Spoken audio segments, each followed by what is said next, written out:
Hello and welcome. You're watching NewsX and I'm Asavri Jindal. In late December 2025, Indore, which is known to be India's cleanest city, is now facing something that has claimed the lives of people. There are 8 people.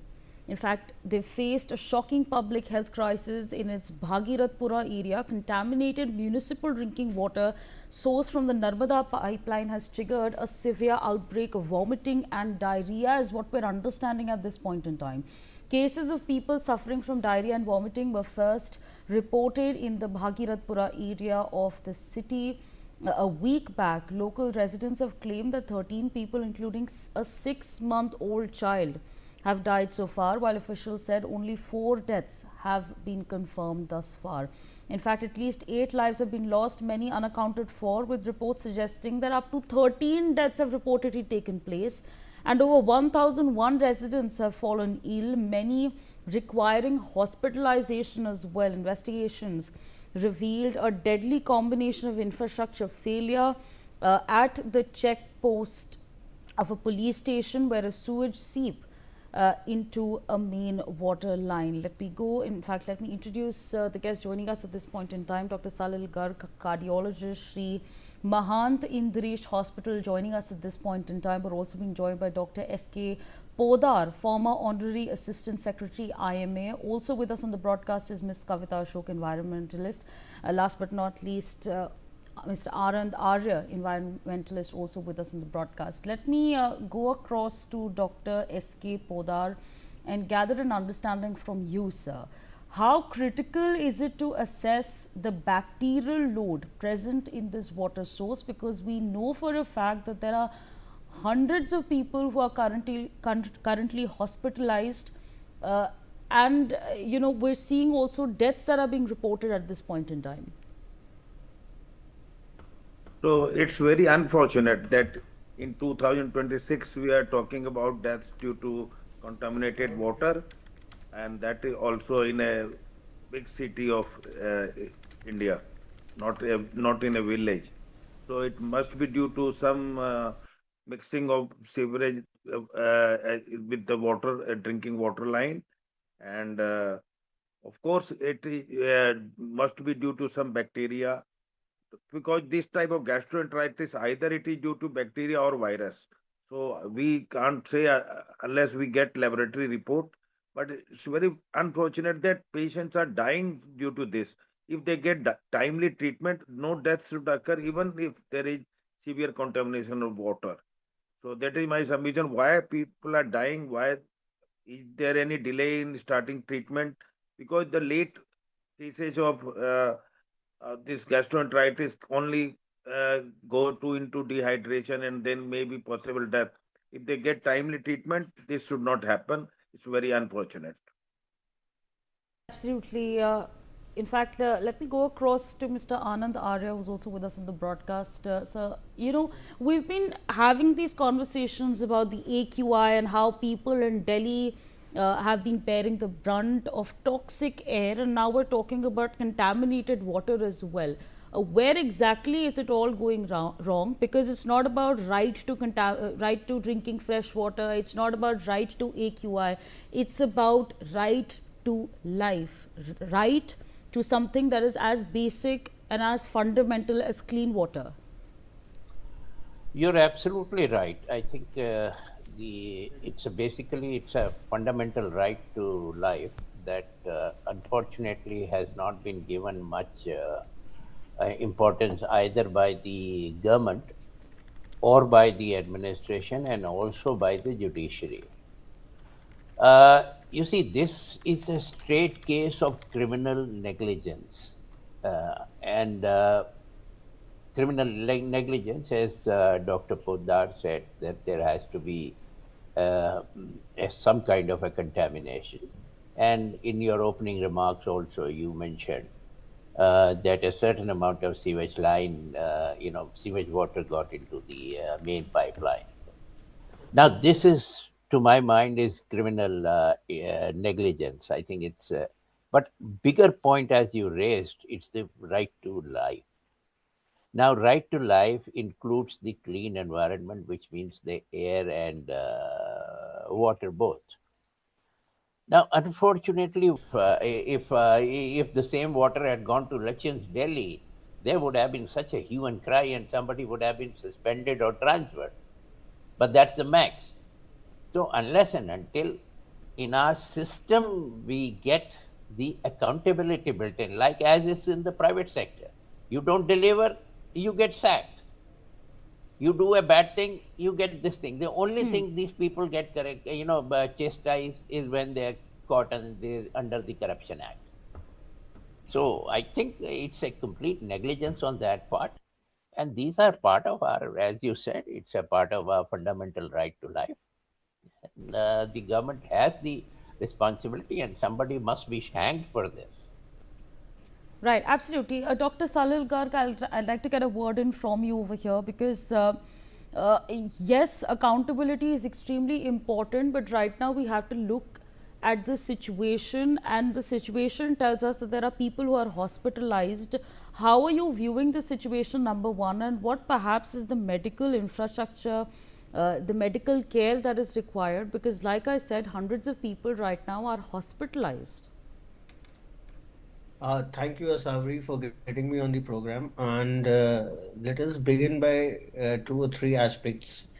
What Mr. Anand said is very important, that there's no accountability and maybe life is cheap.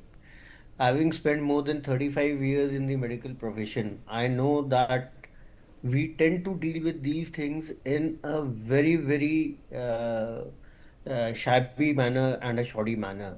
It is really a pity that this thing has happened in a city which is supposed to be the cleanest in our country.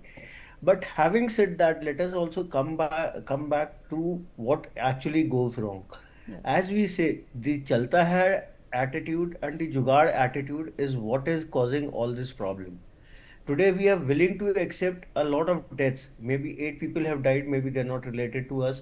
Maybe 150 people are admitted in the hospital. Whenever we will go and we will find, having worked in hospitals all my life, you realize that with the poor infrastructure in the hospitals and with our doctors working long hours, back to back, facing back to back emergencies, it is a tough call. Moreover, most of the time when such patients come and it's something like an epidemic, anything which is out of the ordinary, which is more than what is expected, is called an epidemic in a way. So, when you are swarmed with nearly 150 patients, though of course there are over 6 or 7 hospitals, it is a tough job. Though the treatment does start initially, you would not even be suspecting something like this. Thereafter, you would have to get the IV lines in place, you would have to put the antibiotics in place, you would have the entire infrastructure looking at this kind of a situation. And as Mr. Arya had pointed out, let us say that this does not extend only to the water getting contaminated or the air being of poor quality. It also extends to the fact that we don't have any more than 2 lakh people die on the roads every year, and more than 10 lakh are maimed. These are young people, most of them are bread earners. So there is something which I would call a general social apathy. Everyone believes that it is the other guy's duty to actually set the system right. We will blame, as citizens, we will blame the government will blame the judiciary will blame the bureaucracy, and Right. the entire thing goes out around in a circle. Who is there to come and say who is there to bite the bullet? Who is there to say, okay, the buck stops here? And unless the buck stops and unless somebody is punished, unless we have some punitive action, this thing is going to carry on. All right, absolutely. Ms. Kavita Ashok, I'd like to rope you in over here. Taking from what Dr. Salil Garg has said, are we to then look at this situation as an epidemic? Because, of course, the understanding that we have is that the water is contaminated. The filtering process is going to be extremely challenging, extremely difficult, because as of now, we don't even know where this contaminated water has reached. Right now, we know that a location in Indore, there are people who are currently hospitalized, but we don't know where this water has gone. Are we to look at this as an epidemic? Definitely. Firstly, I want to start New Year on a fresh note, and I expected that because we speak of Swachh Bharat so much, that this year will start on a very clean green note. But here we are on the first day itself. We are talking of so many deaths in Indore. Very sadly, again an environmental issue has popped up on the first day of the New Year itself. Coming to your question, I feel yes, responsibility has been sidelined, I think, and a lot of negligence in the work. Firstly, when I have read the whole details of the what has happened, so the pipeline has there is a toilet under over the pipeline. The pipeline is going and there's a toilet over it. So from there, the water has leaked and it has contaminated the pipeline, and hence people have been drinking or using that water and falling sick. So I guess the infrastructure itself has been faulty because the putting in of a pipeline, underneath a toilet, a urinal, a place where people go for stool, and so I think that was very, very sounds only very unhygienic. So I guess we have people to not only blame but to catch them by the collar and see that what has happened, to zero in on who's responsible. And I think people should pay for their this great fault which has led to so many people's death, not only with money but punishment, and also maybe losing their jobs. If this has to set a standard for people working in these departments, that they cannot do a hanky panky job, they cannot be negligent, they cannot just ki chalta hai jugaad, runs in chalta India mein. That is a very wrong attitude.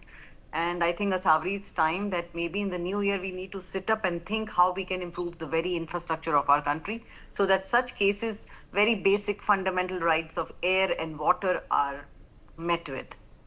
Right, absolutely. Yeah, no jugaad. Absolutely. You're absolutely correct over there. Dr. S.K. Podar, let me come to you.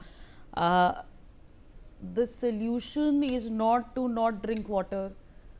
It's fundamental. But what could perhaps people over there in Indore do at this point in time? Because like I said, not drinking water, not the solution. Sitting at home panicking, don't know what's going to happen next, not the solution.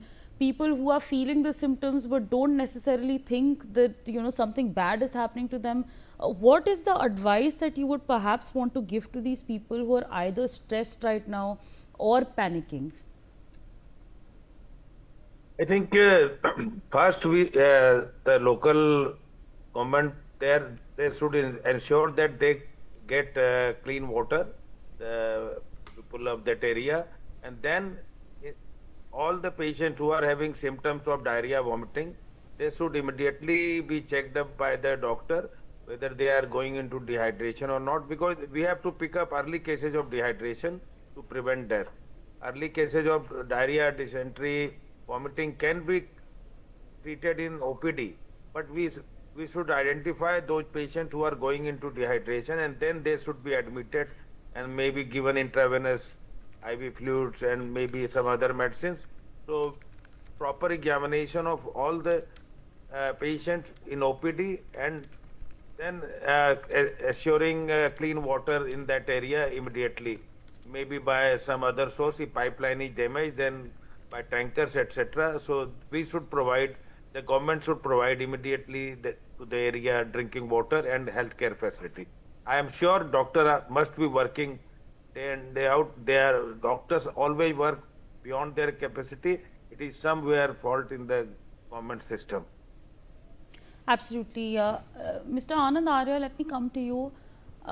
We've put out that information on our screens at this point in time. There is a young child, Avyan, Seema Prajapati, Uma Kori, Urmila Yadav, Nandlal Pal, who've all lost their lives because of just drinking water. And the people who've been suspended are also on our screens right now. There's a zonal officer by the name of Shalimar Sitore. There's Yogesh Joshi, who's the assistant engineer. Is that the only accountability that we're looking for as a country? Because again, we're talking about something as fundamental, as basic as water. Absolutely right. I mean, air and water are the two essentials for anyone to survive. And by simply punishing some of these junior position, people holding these junior position, is not going to help. actually somebody seriously, we have to build into the public system, in the public administration, a sense of accountability.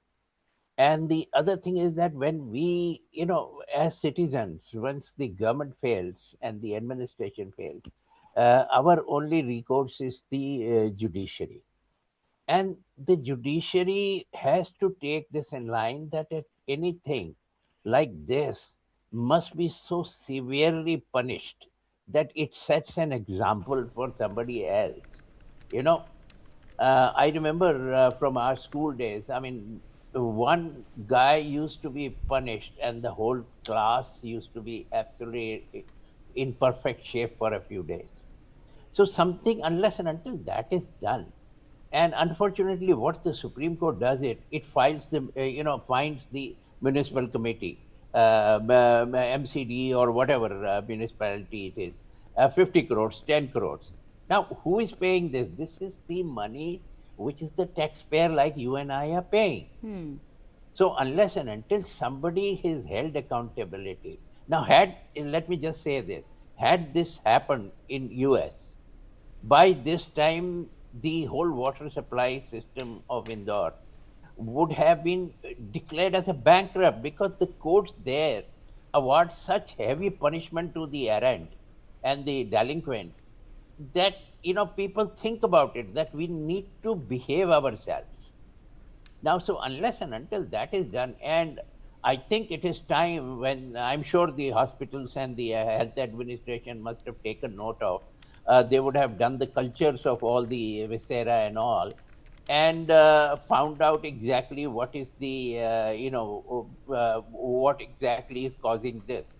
Now, if there are certain bacteria which can actually, as you use the word epidemic, I mean, they can lead to those proportions, because water contamination, and so unless and until immediately that kind of a one thing must be done. And I think we must learn a lesson, especially for cities like Delhi, where the half the water supply is from underground water. Now the underground water is also getting slowly contaminated by all the polluted drains that are falling into the river Yamuna. And unfortunately, exactly the same thing is replicating in many of the cities, where the rainwater drains are being used as the sewage drains. And wherever these drains were emptying into the river, even those rivers are getting contaminated. So all this water leach is into the underground water. And believe me, we in this country meet majority of our water requirements by extracting it from the underground. So I think this is a kind of a, hoisting the big flag, a red flag, and for the government to not only look at the at Indore city, but it has to look across the country for all the water supply system. Right, Like I absolutely. said about the air quality, also the other day on your channel, I was saying that Delhi should be made an example, how it is, the air quality is handled here, and then it must be replicated in many other cities which are also facing 200, 300, 400 AQI. Right. Dr. Salil Garg, I'm a little short on time, so if I could have your closing comments, because we're in 2026, we're looking at a water contamination situation. What exactly do you feel in terms of the next 24 hours? How critical do they become, those 24 hours? Asabri, let us look at once we look at the next 24 hours, we know that by now they would have closed down the area. They would have found a way and ensured that clean and good proper water supply is being provided to rest of the areas. So there is no need to panic as such. What needs to be done is, and what requires is that, in fact, I've been to Indore and I've seen people are very proud of the fact that they're a clean city. Now, even in a city like that, if we can have these mishaps happening, so one can imagine in the rest of the country. The problem is a general lack of awareness and general lack of public awareness and general lack of ability of the people to be, let us say, to live clean, to follow the rules, to follow the way, and in case there is a problem, so the people who have done this should be punished. Unfortunately, everything is ki chalta hai wala attitude is what is going to cause this. In fact, even countries like Pakistan, Bangladesh, Sri Lanka, even Afghanistan have got better public systems than ours. And it is only because I think we are too loose, we are too easy, we are too soft. And this is what happens. People lose their lives. After a few days, we'll just forget about it. Okay, all right. Kavita ji, 30 seconds, please. I'm really short on time.